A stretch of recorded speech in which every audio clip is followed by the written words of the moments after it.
Ils ont tabassé apparemment le mari, les deux individus cagoulés sont en fuite. Bonsoir, c'est la police. Bonsoir monsieur. Bonsoir. Ouais, mais si, il y a une effraction ici, mais elle a réussi à... Je suis arrivé vers lui pour lui mettre un coup, et puis ils m'ont pris dessus, et puis il a pris la balle, et puis ils sont partis, quoi. Un peu tordu. Pas cassé? Non, oui. Ils ont pas demandé les clés, rien? Si, il m'a dit les clés ABM, les clés ABM.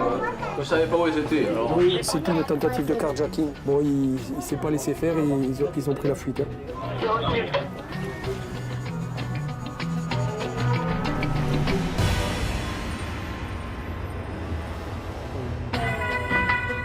C'est pas celle-là.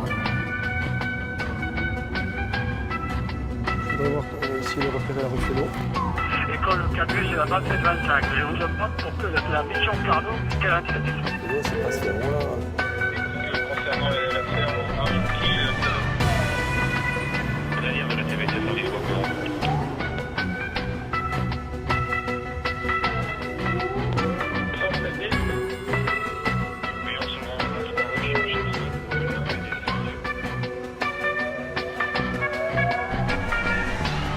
Bon, alors, comment est-ce qu'il explique la présence de sperme, de son sperme, notamment sur le slip et sur l'entrejambe de la personne avec laquelle on l'a trouvé? Au départ, il expliquait qu'il n'avait pas éjaculé, mais que c'était peut-être un réflexe inconscient et compagnie.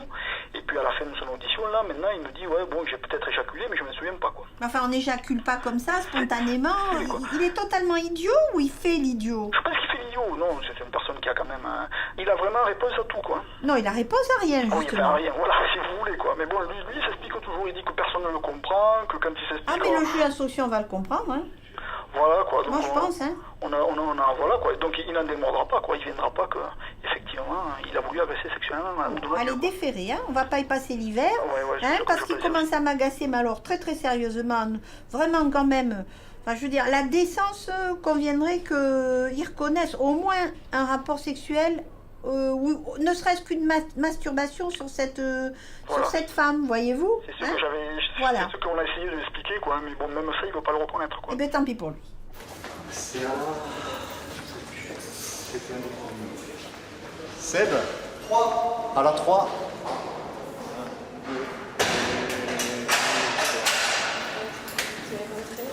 Merci.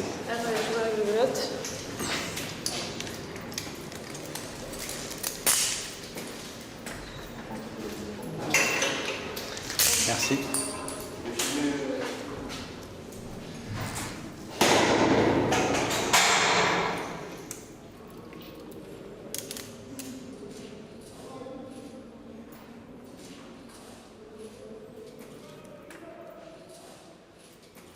Le procureur de la République m'a saisi en me demandant de vous mettre en examen pour avoir à Saint-Lys, le 6 octobre 2010, par violence, contrainte, menace ou surprise, commis un ou des actes de pénétration sexuelle sur la personne de Florence, avec cette circonstance que les faits ont été commis sur une personne que vous saviez particulièrement vulnérable en raison de son état mental. Autrement dit, en l'état actuel, le procureur qualifie les faits de viol sur personne vulnérable. Cette jeune femme, elle ne sera pas entendue davantage que ce qu'elle a été. Les gendarmes ont essayé, un expert psychiatre a essayé. Absolument aucune crédibilité ne peut être tirée de ces déclarations, ni dans un sens ni dans l'autre, ni en votre faveur, ni en votre défaveur, monsieur.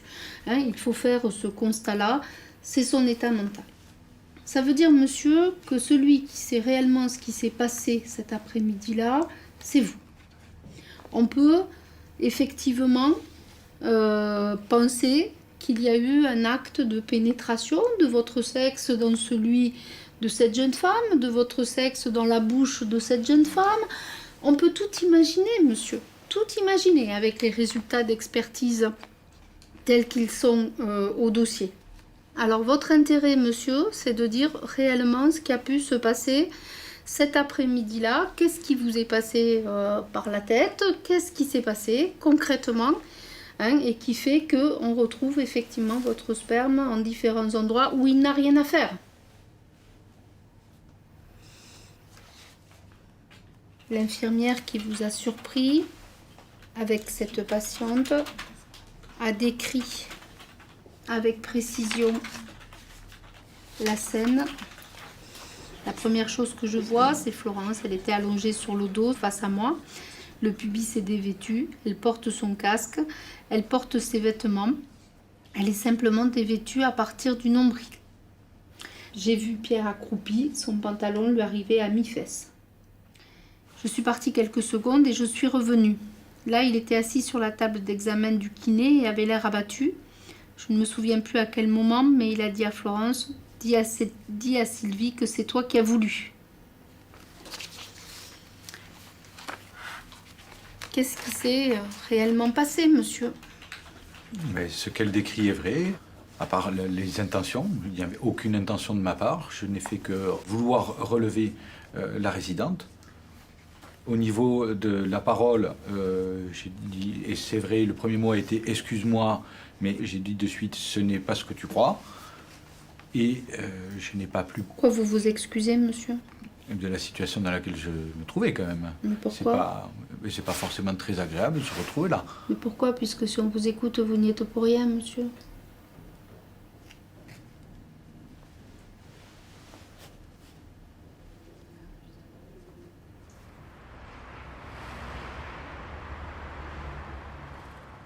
Je ne sais pas ce qui a pu se passer. Sans doute certainement pas ce que vous racontez. Je vous assure, monsieur, que ce serait maintenant peut-être jamais de vous en expliquer. Je n'ai pas eu de pulsion particulière. En revanche, quand Florence m'a étreint, j'ai des sensations particulières, ça c'est sûr. C'est tout ce que je peux dire. J'ai pas pris de plaisir ou quoi que ce soit à faire ça, si ce n'est d'essayer de la raisonner même quand j'étais sur elle et essayer de faire en sorte que ça se finisse au mieux. Monsieur, ce que vous décrivez, ça dure quelques fractions de secondes. Je ne doute pas que vous êtes l'homme qui a une érection plus vite que son ombre, monsieur. Mais je crois qu'il faut quand même être raisonnable, ne serait-ce que dans les possibilités de la physiologie humaine. Oui, la situation était assez particulière, j'étais surpris. Monsieur, ne prenez pas le métro, parce que toutes les personnes qui vont vous frotter, vous allez avoir une érection, c'est ça, monsieur, que vous nous racontez? Non, mais ça peut arriver. Alors? Mais ça peut arriver. D'autant plus que déjà, juste auparavant, elle venait donc de me faire une friction au niveau du sexe que j'étais obligé de un petit peu de remettre à sa place pour la calmer un peu. Voilà, c'est ce que j'ai fait. C'est tout. Et alors cette érection, monsieur, là, hein, et cette éjaculation, hein, surtout, vraiment... pourquoi vous en parlez pas aux gendarmes la première fois? C'est pas facile de parler de ce genre de choses. Oh bah monsieur, moi il me semble que quand on vous accuse quand même de viol, on est amené à se défendre. On m'accusait pas de viol, on m'accusait on me disait que c'était une tentative de viol. Donc, oui, admettons, c'est la même c'est... gravité, monsieur, c'est la même gravité. C'est pas facile. C'est pas facile. Surtout bon, quand on se rhabille et quand on remet la main dans son pantalon, qu'on s'aperçoit que c'est mouillé, quoi.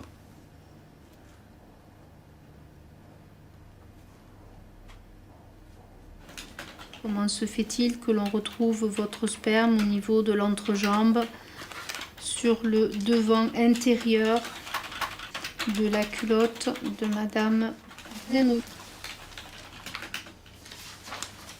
Je vous écoute, monsieur.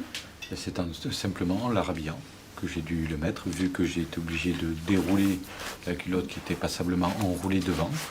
Donc c'est à ce moment-là que j'ai dû, avec ma main, déposer quelque chose, parce que ça peut être que ça. Ou sur elle, ou même sur elle à la limite, quand j'ai remonté peut-être la culotte, je ne sais pas.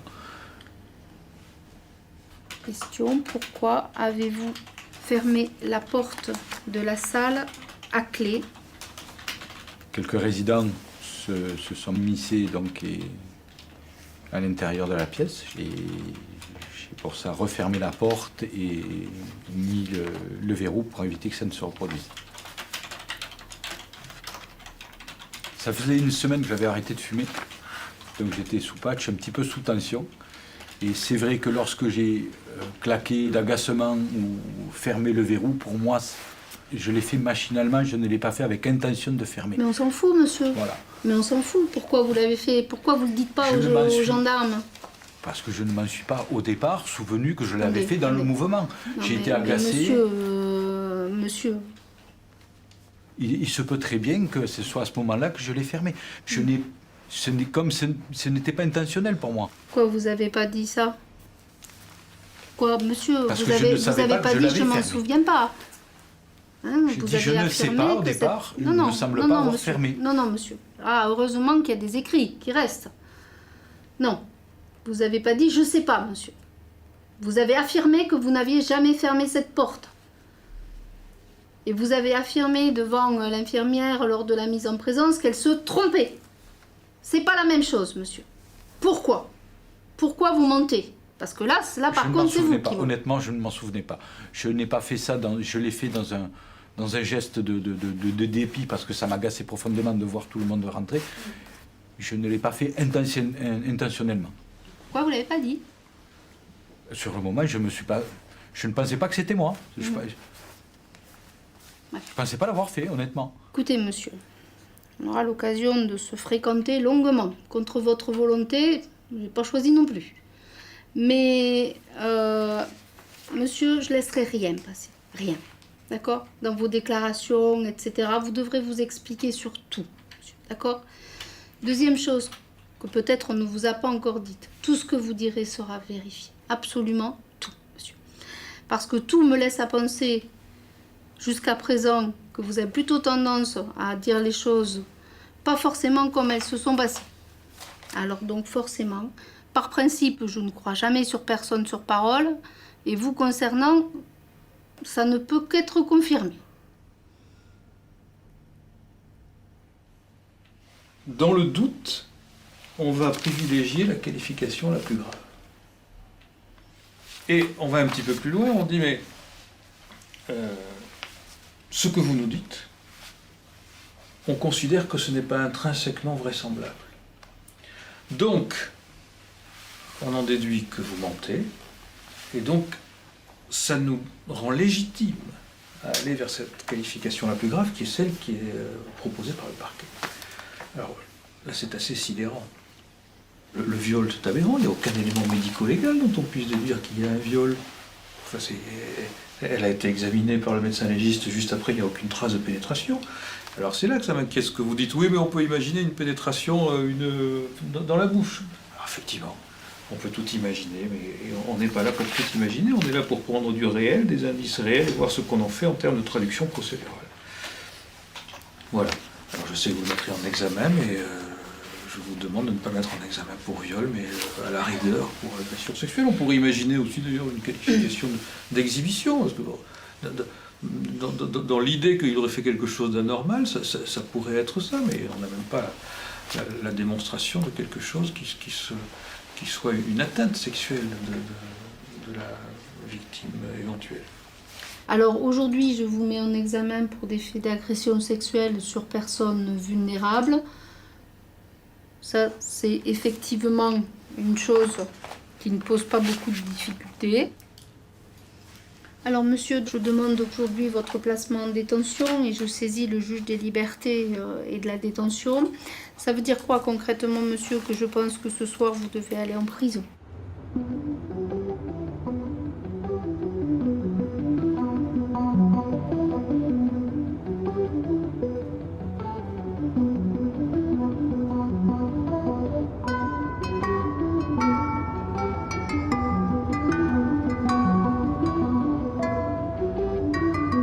Alors, votre taille? 1m74. Couleur des yeux? Marron vert. Ok, corpulence moyenne. Cheveux? Brun. Vous parlez le français, une autre langue éventuellement? L'anglais, l'espagnol. Ok. Donc vous savez lire correctement le français? Oui. Au niveau scolaire, vous avez été jusqu'où? Terminal C.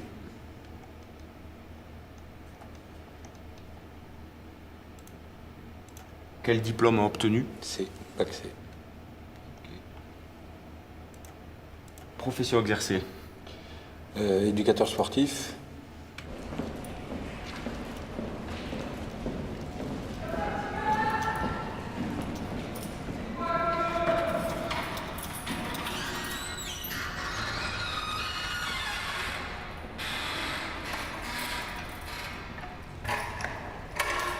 Allez-y, rentrez. Le couchage, hygiène, tout ce dont vous avez besoin pour manger aussi. Ici les sanitaires, le lavabo, les toilettes, la douche. Donc pour cette nuit, il n'y a plus personne.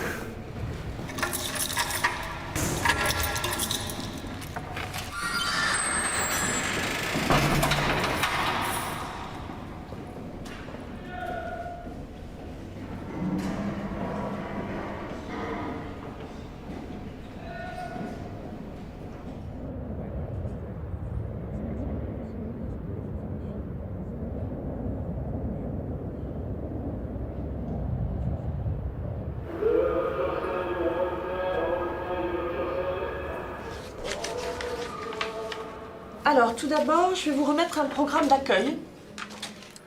C'est ce qui va se passer au cours de votre séjour au quartier arrivant. Puisqu'on vous l'a expliqué, vous allez rester à peu près une semaine. Hein, et ensuite, vous irez en bâtiment d'hébergement qui se trouve derrière. Je vous remets également un guide « Je suis en détention ». Voilà, hein, fait par le ministère. Par rapport aux faits, est-ce que vous les reconnaissez ou pas? Pour l'instant, de toute façon, il n'y a rien eu, non, mais non, rien. C'est pour ça que moi, la surprise, c'est de me retrouver là. On a, en prison. Il y a des questions sur lesquelles ils ne sont pas d'accord ou ils ne veulent pas entendre ce que je dis. Ouais. Mais il n'y a rien qui m'incrimine ou qui est répréhensible, qui fasse que je me retrouve là. Votre avocat envisage de demander une mise en liberté? Ah, ben, je pense qu'il le fait dès aujourd'hui, oui. Bon. Ben, je vous souhaite, monsieur, que ça aboutisse. J'espère dans pas trop de temps, quoi, parce que... Ouais. Moi, j'ai des enfants un peu, surtout en bas âge. Quoi. On va en parler. Et ça me manque. C'est la première fois que vous êtes en prison? Ah oui, oui. Vous souhaitez avoir une activité ici? S'il y a des activités, oui. Oui. Dans la mesure où je reste, quoi. J'espère ne pas rester longtemps. Voilà. Bien sûr. Bon, j'ai envie de vous dire, bon... Quand je vois les détenus arrivants, je préfère leur dire, il vaut mieux un peu s'imaginer, pas le pire, mais s'imaginer que vous allez rester un petit peu de temps avec nous. Hein? Le moins possible, je vous le souhaite. Ouais. Hein? Je vous le souhaite. Vous vous dites innocent, moi je suis là de toute façon, je vous reçois, hein, puisque j'exécute un mandat de dépôt. Mais voilà quoi, il faut quand même, dans l'éventualité où vous resteriez, on va dire, est-ce que vous souhaiteriez travailler? Absolument. Voilà. Le moral, est-ce que vous pouvez me dire comment, donc vous m'avez dit tout à l'heure que vous n'aviez pas dormi. Vous avez rencontré le SMPR. Le moral, c'est... Bah, comme quelqu'un qui est en prison. Bah, voilà. Voilà. Vous avez été arrêté sur votre, non, à votre domicile, à votre domicile. Oui, pardon. Oui, à votre domicile, oui. Parce que vous n'aviez plus... Donc ça m'a choqué beaucoup. Ouais. De plus laisser mes enfants aux voisins, sachant le disant si je ne savais pas si j'allais revenir, parce que ça m'a beaucoup choqué. Ouais. Donc la garde à vue, c'est quelque chose de... Ben, en plus, les motifs, je ne vois pas ce qui a pu motiver la personne à sortir ce motif-là. Donc, et ce qu'on vous reproche... Au départ, c'était tentative de viol, après ça a été agression sexuelle. Donc, au fur et à mesure, ils s'aperçoivent que ce que j'ai décrit, ça peut... même si ça leur déplaît, c'est ça. Ouais. Moi, je me dis que je n'ai rien à faire ici. Donc, je ne comprends pas comment on peut... Quand on n'a pas prouvé votre culpabilité, comment on peut vous mettre en prison? Parce qu'il n'y a rien de répréhensible dans ce qu'ils mettent. Et je me retrouve là, donc je dis pourquoi? Même un avocat, il dit, je ne peux pas comprendre. Je ne peux pas comprendre. Mais moi, encore moins.